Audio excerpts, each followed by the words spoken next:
नमस्कार। आकाशवाणी से प्रस्तुत है समाचार प्रभात।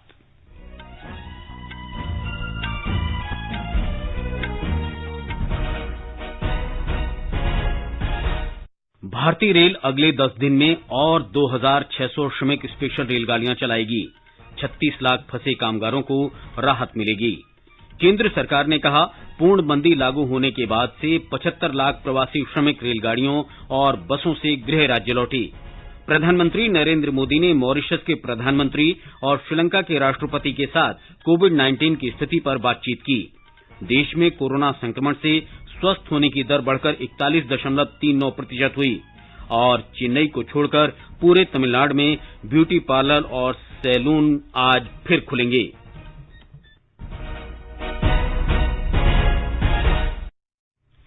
समाचार प्रभात के इस अंक में अपने सहयोगी नवीन सक्सेना के साथ मैं मुकेश कुमार। भारतीय रेल ने देश में अगले 10 दिन में 2600 और श्रमिक स्पेशल रेलगाड़ियां चलाने का फैसला किया है। इससे विभिन्न स्थानों पर फंसे 36 लाख लोगों को राहत मिलेगी। रेलवे बोर्ड के अध्यक्ष वीके यादव ने कहा कि 1 मई से अब तक 45 लाख से अधिक लोग अपने गृह राज्य पहुंच चुके हैं। रेलवे ने लॉकडाउन के दौरान फंसे कामगारों, पर्यटकों, श्रद्धालुओं, विद्यार्थियों और अन्य लोगों को विभिन्न स्थानों पर पहुंचाने के लिए श्रमिक स्पेशल रेलगाड़ियों का परिचालन शुरू किया था। करीब 26 लाख से ज्यादा यात्री ट्रेवल कर चुके हैं और ये जो 26 लाख यात्री ट्रेवल किए हैं, ये सूचीबद्ध तरीके से एक स्टेट से दूसरे स्टेट में गए हैं। राज्यों के अंदर भी हमने ट्रेनें चलाई और उसमें करीब 10 लाख यात्रियों ने और ट्रेवल किया। तो इस तरह से ये जो आंकड़ा हमारा है 35 लाख और 10 लाख, करीब 45 लाख का आंकड़ा बनता है जो अभी तक ट्रेवल कर चुके हैं। श्रमिक स्पेशल रेलगाड़ियां संबंधित दोनों राज्य सरकारों के अनुरोध पर गंतव्य स्थलों तक चलाई जा रही हैं। रेलवे और राज्य सरकारों ने समुचित समन्वय और परिचालन के लिए वरिष्ठ अधिकारियों को नोडल अधिकारी के रूप में नियुक्त किया है। राज्य सरकारों से समन्वय स्थापित करके रेलवे ने अपने नोडल ऑफिसर से अपॉइंट किए, राज्य सरकारों ने अपने नोडल ऑफिसर से अपॉइंट किए और एक जो एलॉबरेट सोशल डिस्टेंसिंग का प्रोटोकॉल है, हाइजीन का प्रोटोकॉल है और स्क्रीनिंग का प्रोटोकॉल है, जिससे कि वो केवल एसिम्प्टोमेटिक लोग ही ट्रेवल करें, ये सब सारा प्रोटोकॉल फॉलो करते हुए हमने 1 मई 2020 उस दिन श्रमिक स्पेशल ट्रेन स्टार्ट की थी।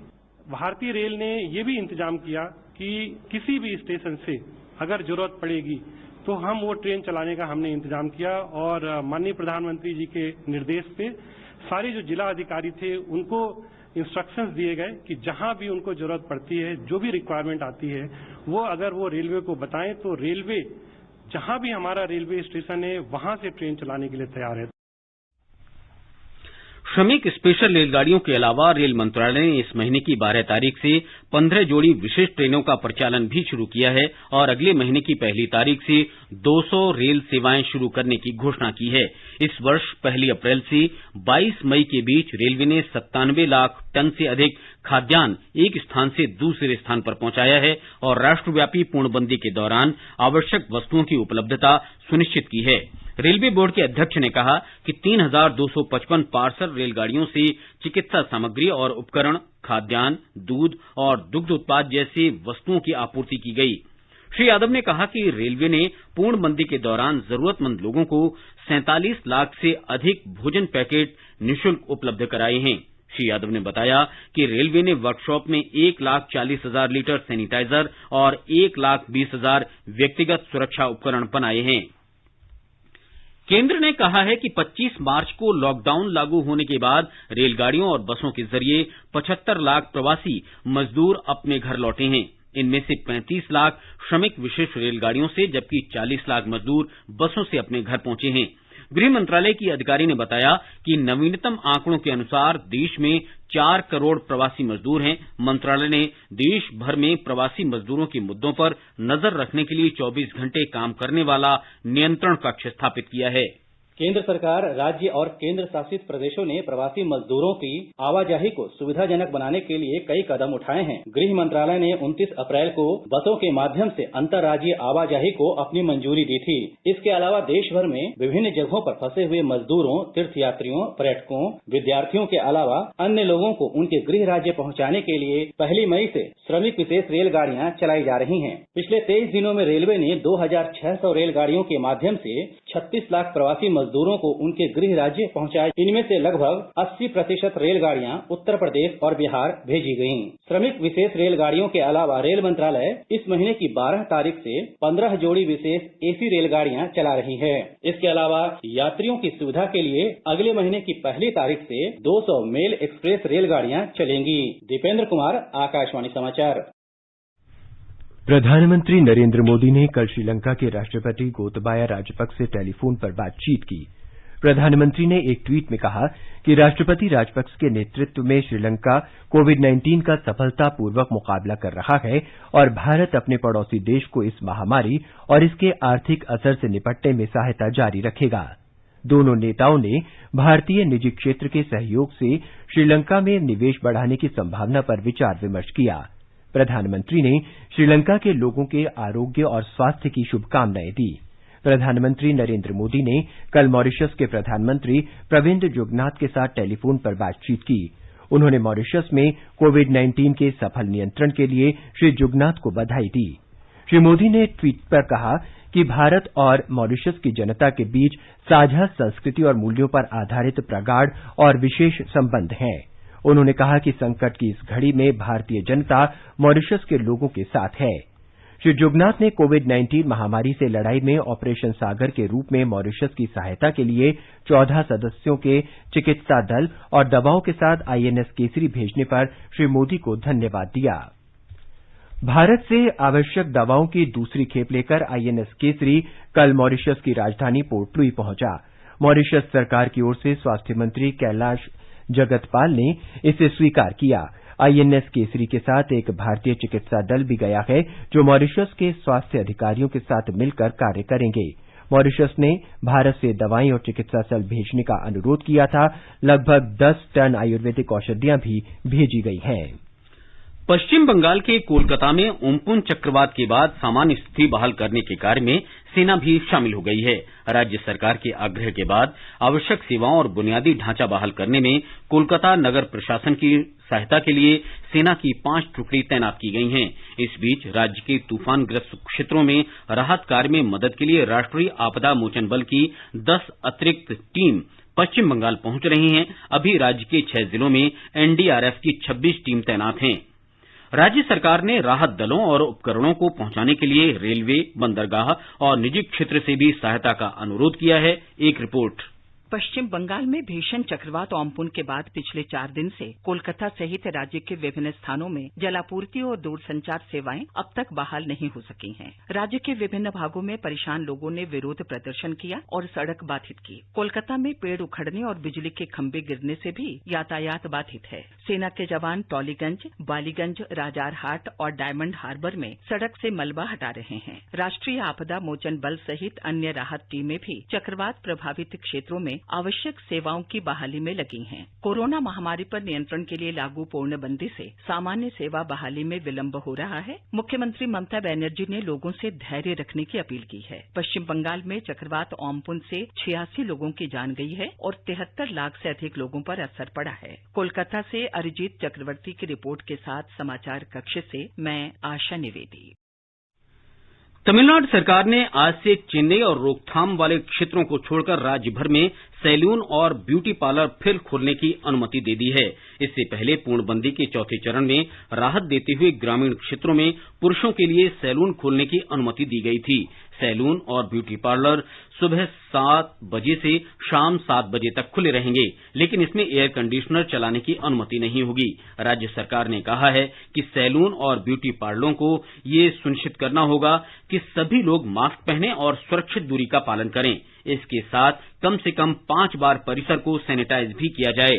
कोविड-19 के लक्षण पाए जाने वाले किसी भी कर्मी या ग्राहक को अंदर नहीं आने दिया जाएगा। साथ ही नियंत्रण वाले क्षेत्र में रहने वाले किसी भी निवासी को सैलून में काम करने की अनुमति नहीं होगी। वंदे भारत मिशन के दूसरे दौर के पहले चरण में 7,300 से अधिक फंसे हुए भारतीयों को खाड़ी देशों से स्वदेश वापस लाया गया है।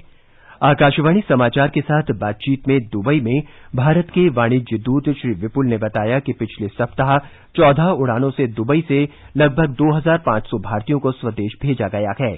अबुधाबी से भारत में विभिन्न स्थानों पर 1,045 भारतीयों को भेजा गया। मस्कट से भारत के लिए 11 उड़ानों द्वारा 1970 लोगों को वापस भेजा गया। वंदे भारत मिशन के दूसरे दौर के द्वितीय चरण में और अधिक उड़ान संचालित किए जाने की संभावना है। ये विदेशों में फंसे भारतीयों को स्वदेश लाने की प्रक्रिया है। वंदे भारत मिशन के तहत 17 उड़ानों से लगभग 2423 लोगों को विदेशों से मुंबई लाया गया है। इनमें 900 लोग मुंबई के, जबकि 1139 महाराष्ट्र के अन्य जिलों से हैं। 378 लोग अन्य राज्यों के हैं। केंद्र सरकार ने कहा है कि 25 मार्च को लॉकडाउन लागू होने के बाद रेलगाड़ियों और बसों से 75 लाख प्रवासी मजदूर अपने अपने घर लौटे हैं। इनमें से 35 लाख श्रमिक स्पेशल रेलगाड़ियों से, जबकि 40 लाख मजदूर बसों से अपने घर पहुंचे। गृह मंत्रालय की अधिकारी ने बताया कि नवीनतम आंकड़ों के अनुसार देश में 4 करोड़ प्रवासी मजदूर हैं। मंत्रालय ने देश भर में प्रवासी मजदूरों के मुद्दों पर नजर रखने के लिए रात दिन काम करने वाला नियंत्रण कक्ष स्थापित किया है। एक रिपोर्ट। स्वास्थ्य मंत्रालय ने कहा है कि देश भर में अब तक कोरोना वायरस से संक्रमित कुल 51,784 मरीज स्वस्थ हुए हैं और स्वस्थ होने की दर 41.39% हो गई है। पिछले 24 घंटों में 3,250 मरीज ठीक हुए हैं और 6,654 नए संक्रमित पाए गए हैं।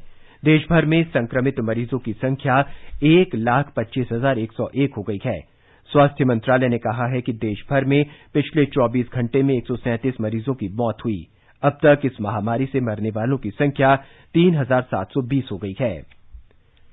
मध्य प्रदेश में कल 201 लोगों में कोरोना संक्रमण की पुष्टि हुई है।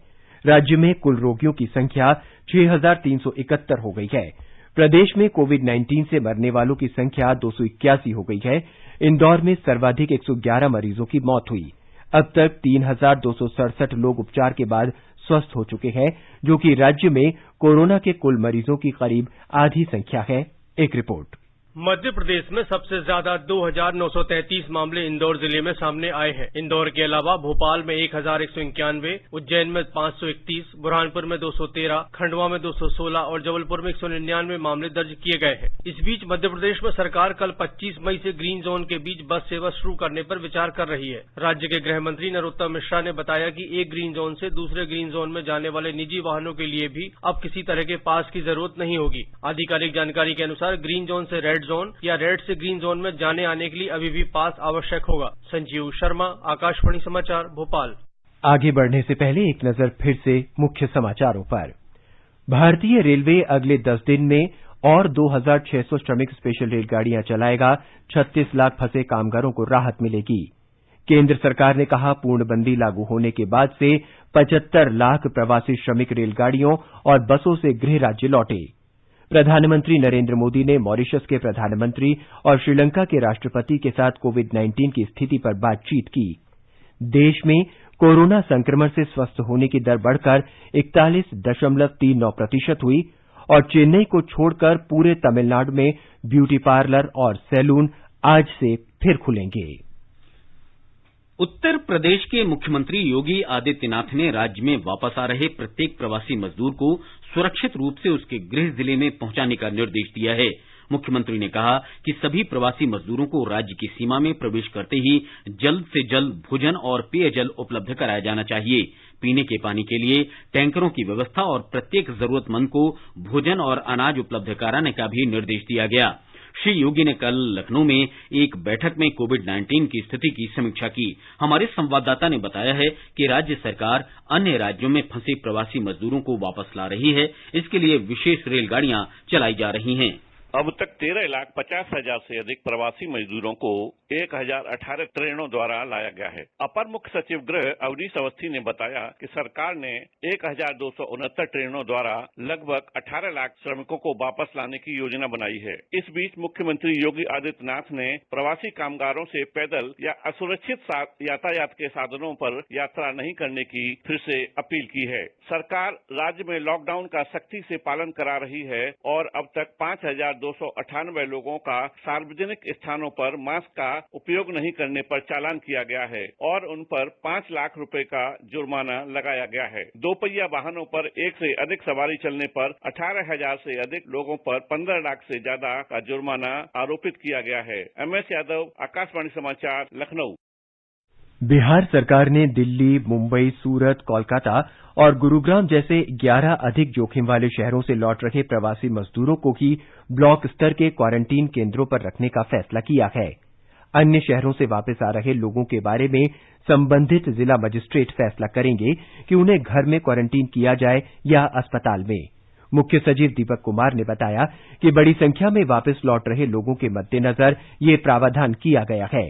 उन्होंने ये स्पष्ट किया कि विमान या अपने वाहन से या रेल टिकट खरीदकर वापस आ रहे लोगों को घर पर क्वारंटीन की अनुमति दी जाएगी। राज्य में ब्लॉक स्तर पर 13,825 क्वारंटीन केंद्रों में 9,60,000 से अधिक मजदूर रह रहे हैं। राज्य सरकार ने उन्हीं शहरों से आने वाले प्रवासी कामगारों को क्वारंटीन सेंटर में रखने का फैसला किया है जहां कोरोना का फैलाव अधिक है। देश के अन्य शहरों से आने वाले प्रवासियों को प्रखंड मुख्यालय में रजिस्ट्रेशन के बाद उन्हें घर भेज दिया जाएगा। घर भेजते समय प्रवासियों को खुद ही शपथ पत्र देना होगा कि वे होम क्वारंटाइन में ही रहेंगे।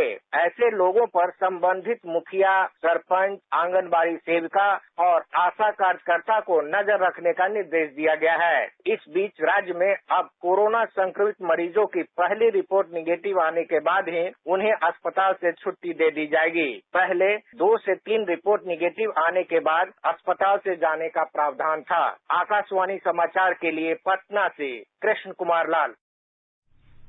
इस बीच राज्य में संक्रमित लोगों की संख्या 2,398 हो गई है। इनमें से 653 रोगी ठीक हो गए हैं, जबकि 1,729 का इलाज चल रहा है। अब तक कुल 11 लोगों की मृत्यु हुई है।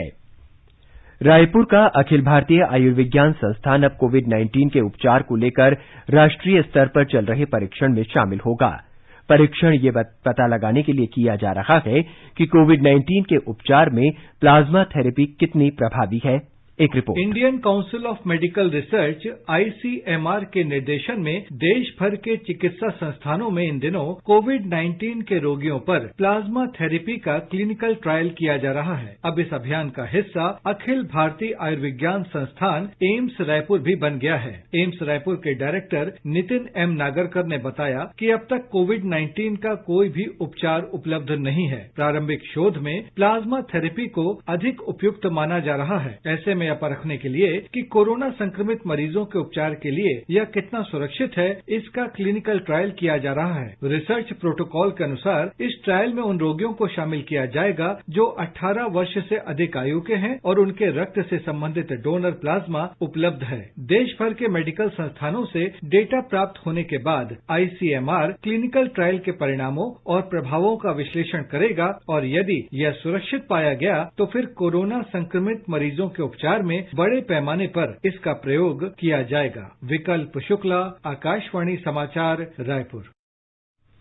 कश्मीर घाटी में कल कोरोना संक्रमित लोगों की संख्या में अधिक वृद्धि हुई। इससे केंद्र शासित प्रदेश जम्मू कश्मीर में सुरक्षित दूरी बनाए रखने के नियम का कड़ाई से पालन करने की आवश्यकता बढ़ गई है। बांडीपुरा में तैनात श्रीनगर के डॉक्टर सहित 80 लोगों में संक्रमण की पुष्टि हुई है। एक रिपोर्ट। अनंतनाग जिले के बटनगू इलाके की रहने वाली एक 55 वर्षीय महिला का कल कोरोना वायरस महामारी के कारण निधन हुआ। ये महिला सेप्सिस के साथ तीव्र श्वसन रोग सिंड्रोम से भी पीड़ित थी। इस बीच श्रीनगर के एक डॉक्टर और कुलगाम की एक गर्भवती महिला के साथ कल जम्मू कश्मीर में 80 नए पॉजिटिव मामले सामने आने के उपरांत जम्मू कश्मीर में पॉजिटिव मामलों की संख्या अब 1569 तक जा पहुंची है, जिनमें 21 जम्मू संभाग से हैं और 56 कश्मीर प्रांत से हैं। केंद्र शासित प्रदेश में अब 774 सक्रिय मामले हैं, जिनमें से कश्मीर में 609 और जम्मू संभाग से 165 हैं। इसके अलावा जम्मू कश्मीर में विभिन्न अस्पतालों से अब तक 774 मरीजों को ठीक होने के बाद छुट्टी भी दे दी गई है। आकाशवाणी समाचार के लिए श्रीनगर से मैं सुनील कोल। गुजरात में विशेष रूप से अहमदाबाद में कोविड-19 के संक्रमित मरीज लगातार बढ़ रहे हैं। अहमदाबाद में कल 277 लोगों में संक्रमण मिला है। हमारे संवाददाता ने खबर दी है कि पूर्णबंदी के दौरान राज्य में 3 लाख से ज्यादा औद्योगिक इकाइयों में सावधानी के साथ कामकाज हो रहा है। मुख्यमंत्री के सचिव अश्विनी कुमार ने कहा कि राज्य में 25 लाख से अधिक श्रमिकों और कर्मचारियों ने काम फिर से शुरू किया है। उन्होंने कहा कि राज्य में औद्योगिक इकाइयों में बिजली की खपत अब सामान्य दिनों के 82% तक पहुंच गई है। राज्य में 264 जितने निर्माण स्थल भी कार्यात्मक है, जिनमें 2 लाख से अधिक श्रमिकों ने काम शुरू किया है। इसके अलावा राज्य के 8 बड़े और 28 छोटे शहरों में लोक निर्माण कार्य भी फिर से शुरू हुए हैं। लॉकडाउन के इस चौथे चरण में सूरत के नॉन कंटेनमेंट क्षेत्रों में स्थित 14 कपड़ा बाजार भी फिर से खुल गए हैं। उधर मोरबी जिले में 150 से अधिक सिरेमिक इकाइयों ने भी परिचालन शुरू किया है। अपर्णा खुन, आकाशवाणी समाचार, अहमदाबाद। तमिलनाडु में कल 759 लोगों में कोरोना संक्रमण की पुष्टि हुई। राज्य में कुल रोगियों की संख्या 15,500 से अधिक हो गई है। चेन्नई में कल 624 लोगों में संक्रमण मिला। शहर में संक्रमितों की संख्या 10,000 के आसपास पहुंच रही है। राज्य में 7,915 लोगों का उपचार चल रहा है। 363 लोग उपचार के बाद स्वस्थ हो चुके हैं। इस महामारी से राज्य में 103 लोगों की मौत हुई है। एक रिपोर्ट। तमिलनाडु के मुख्यमंत्री ईडापड्डी पलानीसामी ने कहा है कि राज्य में अभी तक सामुदायिक संक्रमण के मामले सामने नहीं आए हैं। चेन्नई शहरी निगम के अधिकारियों ने कहा था कि हर मामले की पहचान की गई है और जानकारी सुरक्षित रखी गई है। सलेम में कल पत्रकारों से बातचीत में मुख्यमंत्री ने कहा कि अधिक जनसंख्या घनत्व वाले क्षेत्रों में बीमारी फैलने की खबरें मिली हैं और बचाव कार्यों में तेजी की गई है। स्थिति सामान्य होने के बाद उन्होंने दूसरे राज्यों में फंसे लोगों को वापस बुलाने की बात कही। इस बीच 31 मई के बाद पूर्णबंदी से छूट केंद्र द्वारा की जाने वाली घोषणा के बाद मिलने की उम्मीद है। इसके लिए मुख्यमंत्री राज्य के चिकित्सक विशेषज्ञ पैनल से सलाह मशवरा भी कर रहे हैं। चेन्नई से जयसिंह की रिपोर्ट के साथ समाचार कक्ष से आशुतोष मिश्र। सरकार ने कहा है कि राष्ट्रव्यापी पूर्णबंदी के फैसले से देश में कोविड-19 के फैलाव पर रोक लगाने में मदद मिली है। कोविड-19 से जुड़े मुद्दों से निपटने के लिए गठित अधिकार प्राप्त एक समूह के अध्यक्ष वीके पॉल ने बताया कि जब पूर्णबंदी शुरू हुई थी तब कोविड-19 मरीजों के दोगुना होने की दर 3.4 दिन थी और अब ये दर 13.3 दिन हो गई है। स्वास्थ्य सचिव प्रीति सूदन ने कोविड-19 से अधिक संक्रमित 11 नगर निगम क्षेत्रों के अधिकारियों से बातचीत की है। ये क्षेत्र महाराष्ट्र, तमिलनाडु, गुजरात, दिल्ली, मध्य प्रदेश, पश्चिम बंगाल और राजस्थान में हैं। कुछ नगर निगम क्षेत्रों में जांच सुविधा बढ़ाने पर जोर दिया गया है ताकि संक्रमण का जल्द से जल्द पता लग सके। विभिन्न मंचों से फैलाई जा रही फर्जी खबरों पर अंकुश लगाने के लिए हम तथ्यों की जांच कर भ्रांतियों को दूर करने का प्रयास करते हैं। सोशल मीडिया में यात्रियों से लदी एक रेलगाड़ी का वीडियो प्रचारित किया जा रहा है और इसे मुंबई से पश्चिम बंगाल के लिए श्रमिक स्पेशल रेलगाड़ी बताया जा रहा है। पत्र सूचना कार्यालय पीआईबी ने इस खबर को निराधार बताते हुए स्पष्ट किया है कि ये वीडियो 2018 का है और भीड़भाड़ वाली रेलगाड़ी बांग्लादेश की है। आकाशवाणी का समाचार सेवा प्रभाग विशेषज्ञों की सलाह श्रृंखला में कोविड-19 महामारी के बारे में जाने माने चिकित्सा विशेषज्ञों की राय से अवगत कराता है। नई दिल्ली के अखिल भारतीय आयुर्विज्ञान संस्थान एम्स के मनोरोग विभाग के प्रोफेसर डॉक्टर नंद कुमार ने लोगों को घर पर रहने, योगाभ्यास करने और परिवार के साथ समय बिताने की सलाह दी है। कोरोना संक्रमण को आए पूरे देश में 100 दिन से अधिक हो गया। पिछले 3 महीने में कोरोना के डर में कुछ कमी आई तो हम उसको बेहतर समझ पा रहे हैं और हम ये भी समझ पा रहे हैं कि इन्फेक्शन कैसे होता है, कैसे ट्रांसमिट होता है, इसके सिम्टम्स क्या होते हैं। बहुत बार सिम्टम के अलावा भी लोगों को कोरोना होता है और हम ये भी समझ पा रहे हैं कि कोरोना को जितना हम लोगों ने कहा था कि बहुत ही सीरियस है, इससे बहुत लोग मर जाते हैं, वैसी बात ही नहीं है। इसलिए कि उसका डेथ रेट बहुत अधिक नहीं। हाँ, ऑफकोर्स एक रिस्क होता है, परेशानी होती है। अखिल भारतीय आयुर्विज्ञान संस्थान के संक्रामक रोग विभाग की चिकित्सक डॉक्टर अन्विता अग्रवाल ने भी लोगों को एहतियाती उपायों का पालन करने और घरों में ही रहने की सलाह दी है। Corona virus may be invisible, but the number of people affected are very much visible. More than 4 lakh people have already been affected all over the world, and the numbers are increasing from day to day. Don't be negligent. Please stay at home. Akashvani का समाचार सेवा प्रभाग आज अपने phone in कार्यक्रम में कोविड-19 पर विशेष परिचर्चा प्रसारित करेगा। अखिल भारतीय आयुर्विज्ञान संस्थान एम्स के निदेशक डॉक्टर रणदीप गुलेरिया परिचर्चा में भाग लेंगे। कार्यक्रम रात 9:25 से एफएम गोल्ड और अतिरिक्त मीटरों पर सुना जा सकता है। श्रोता स्टूडियो में सीधे फोन कर विशेषज्ञ से सवाल पूछ सकते हैं। नंबर है 011-2331-4444। हमारा टोल फ्री नंबर है 1800-11-5767। खाड़ी क्षेत्र में लॉकडाउन के बीच आज ईद मनाई जा रही है। लोगों ने अपने घर में ही ईद की नमाज अदा की। धर्म गुरुओं और नेताओं ने लोगों से अनुरोध किया कि वैश्विक महामारी को देखते हुए अपने घर में ही ईद की नमाज अदा करें। एक रिपोर्ट। आज पूरे खाड़ी देशों में ईद का त्योहार मनाया जा रहा है। हालांकि कोरोना वायरस महामारी की वजह से जो विश्व भर में असामान्य स्थिति बनी हुई है, उसके कारण एहतियाती उपाय के चलते मस्जिदें बंद रहीं और लोगों ने ईद की नमाज अपने अपने घरों पर अदा की। पूरे रमजान के महीने में संयुक्त अरब अमीरात और सऊदी अरब में मस्जिदें बंद रहीं। रमजान के दौरान दुबई में यहाँ के शासक मोहम्मद बिन राशिद की अपील पर 10 मिलियन मील यानी कि इतने लोगों के लिए खाने के इंतजाम पर लोगों ने खुलकर दान दिए। इस बार की ईद शायद पहली ऐसी ईद है जहां न मस्जिदों में नमाज हुई और न ही लोग एक दूसरे के गले मिले। हालांकि ईद की नमाज के पहले मस्जिदों से ईद की तकबीर जरूर पढ़ी गई। इस बार बाजारों में भी ईद के त्योहारों की चमक में कमी देखने को मिली, लेकिन ईद पर लोगों की इबादत और दुआओं में कहीं कोई कमी नहीं दिखी। ईद की रौनक हर साल के मुकाबले थोड़ी फीकी जरूर है, पर ईद की सवैयों का जायका और उसकी मिठास बरकरार है। कंचन प्रसाद, आकाशवाणी समाचार, दुबई। देश के अधिकांश भागों में ईद उल फित्र कल मनाई जाएगी। दिल्ली की जामा मस्जिद के शाही इमाम सैयद अहमद बुखारी ने कहा कि कल चांद देखे जाने की कोई सूचना नहीं है। शाही इमाम ने लोगों से नमाज अदा करने के लिए मस्जिदों में न जाने की अपील की है। ये समाचार हमारी वेबसाइट newsonair.com/hindi पर भी उपलब्ध हैं। और नवीन, अब आप बताएं कि आज के समाचार पत्रों में कौन कौन सी सुर्खियां छाई हैं। इससे पहले एक नजर अब तक देश के विभिन्न भागों के मौसम के पूर्वानुमान पर। राष्ट्रीय राजधानी दिल्ली में गर्मी बढ़ने तथा अधिकतम तापमान 46 डिग्री सेल्सियस और न्यूनतम 26 डिग्री सेल्सियस रहने का अनुमान है। मुंबई में आंशिक रूप से बादल छाए रहेंगे। अधिकतम तापमान 34 डिग्री और न्यूनतम 26 डिग्री सेल्सियस के आसपास रहेगा। चेन्नई में भी बादल छाए रहने का अनुमान है। तापमान 29 से 39 डिग्री सेल्सियस के बीच रहेगा। कोलकाता में बादल छाए रहेंगे और वर्षा हो सकती है। अधिकतम तापमान 31 और न्यूनतम 25 डिग्री सेल्सियस रहने का अनुमान व्यक्त किया गया है। केंद्र शासित प्रदेश जम्मू कश्मीर के जम्मू क्षेत्र में न्यूनतम तापमान 26 डिग्री और अधिकतम 43 डिग्री सेल्सियस रहेगा। श्रीनगर में न्यूनतम तापमान 11 डिग्री और अधिकतम 27 डिग्री सेल्सियस रहने का अनुमान व्यक्त किया गया है। मौसम विभाग ने बताया कि गिलगित में न्यूनतम तापमान 17 डिग्री और अधिकतम 33 डिग्री सेल्सियस रहेगा। मुजफ्फराबाद में न्यूनतम तापमान 22 डिग्री और अधिकतम 38 डिग्री सेल्सियस रहने का अनुमान है। आसमान साफ रहेगा, लेकिन शाम या रात तक बादल घिर आने का अनुमान है। समाचार कक्ष से चंद्रशेखर शर्मा। और अब आज के समाचार पत्रों की सुर्खियां। मुकेश, अंतर्राष्ट्रीय उड़ान अगले महीने से फिर शुरू होने की खबर लगभग सभी अखबारों ने प्रमुखता से है। नवभारत टाइम्स की सुर्खी है, इंटरनेशनल उड़ानें अगले महीने से, केंद्र को उम्मीद। हिंदुस्तान ने उम्मीद शीर्षक से लिखा है, अंतर्राष्ट्रीय उड़ानें अगस्त से पहले शुरू करने की तैयारी।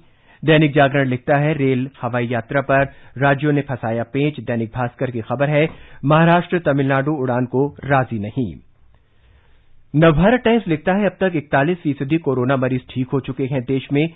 जनसत्ता का शीर्षक है, कोरोना विषाणु संक्रमण के रिकॉर्ड 6,654 नए मामले। दैनिक जागरण ने वित्त मंत्री निर्मला सीतारामन का ये ऐलान प्रमुखता से दिया है कि कोविड की चाल तय करेगा अगला पैकेज। दैनिक ट्रिब्यून ने दिया है कि मानव परीक्षण तक पहुंचे पहले टीके की ने जगाई उम्मीद। दैनिक जागरण की सुर्खी है, चीनी फौजियों के जमावड़े से तनाव और बढ़ा। जनसत्ता की सुर्खी है, लद्दाख में चीन ने बढ़ाई सैनिक की संख्या, भारत मोर्चे पर अड़िग। हिंदुस्तान ने लिखा है, चांद नहीं दिखा, ईद कल मनेगी। अमर उजाला ने दिया है कि वैष्णो देवी श्राइन बोर्ड 300 रोजेदारों को रोज करा रहा है सेहरी और इफ्तार। राजस्थान पत्रिका ने गगनयान शीर्षक से लिखा है, भारतीय अंतरिक्ष यात्रियों का परीक्षण फिर से शुरू, रूसी भाषा सीख रहे हैं अंतरिक्ष यात्री। और अंत में मुख्य समाचार एक बार फिर। भारतीय रेलवे अगले 10 दिन में और 2,600 श्रमिक स्पेशल रेलगाड़ियां चलाएगी। 36 लाख फंसे कामगारों को राहत मिलेगी। केंद्र सरकार ने कहा, पूर्णबंदी लागू होने के बाद से 75 लाख प्रवासी श्रमिक रेलगाड़ियों और बसों से गृह राज्य लौटे। प्रधानमंत्री नरेंद्र मोदी ने मॉरिशस के प्रधानमंत्री और श्रीलंका के राष्ट्रपति के साथ कोविड-19 की स्थिति की समीक्षा की।